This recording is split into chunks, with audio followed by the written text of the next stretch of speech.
Channel S ডিজিটালে স্বাগতম জানাচ্ছি। আমি আশরাফুল ইসলাম শাহীন। আমি এই মুহূর্তে রয়েছি চট্টগ্রামের সীতাকুণ্ড উপজেলার বাঁশবাড়িয়া ফেরিঘাট এলাকায়। আজ ফেরিঘাট পরিদর্শনে আসেন খনিজ ও সম্পদ মন্ত্রণালয়, রেল মন্ত্রণালয়, সড়ক ও সেতু পরিবহন মন্ত্রণালয় উপদেষ্টা মাননীয় ফজলে কবির খান। প্রিয় দর্শক, ফেরিঘাটের বাঁশবাড়িয়া এবং কুমিরা গুপ্তছড়া ফেরিঘাটের কতটুকু কাজ সম্পন্ন হয়েছে এবং কতটুকু কাজ চলমান রয়েছে আজ আপনাদেরকে জানাবো।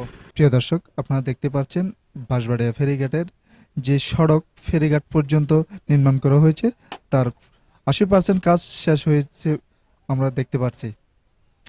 আর এখানে ফেরিঘাটের প্রায় 80% কাজ শেষ হয়েছে আমরা দেখতে পাচ্ছি। সড়ক এটি বেরিবাঁধ থেকে আধা কিলোমিটার সড়ক নির্মাণ করা হয়েছে বাঁশবাড়িয়া যাতে ফেরিতে গাড়িগুলা এসে খুব সুন্দরভাবে উঠতে পারে, সেই জন্য এই ফেরিঘাটের জন্য সড়কটা নির্মাণ করা হয়েছে। এটি যে সড়কের পাশ থেকে দুটি পয়েন্ট ফেরি পর্যন্ত ওঠার ফেরিতে গাড়ি ওঠার জন্য দুটি পয়েন্ট করা হয়েছে। ইতিমধ্যে দুটি পয়েন্টের কাজ চলমান রয়েছে।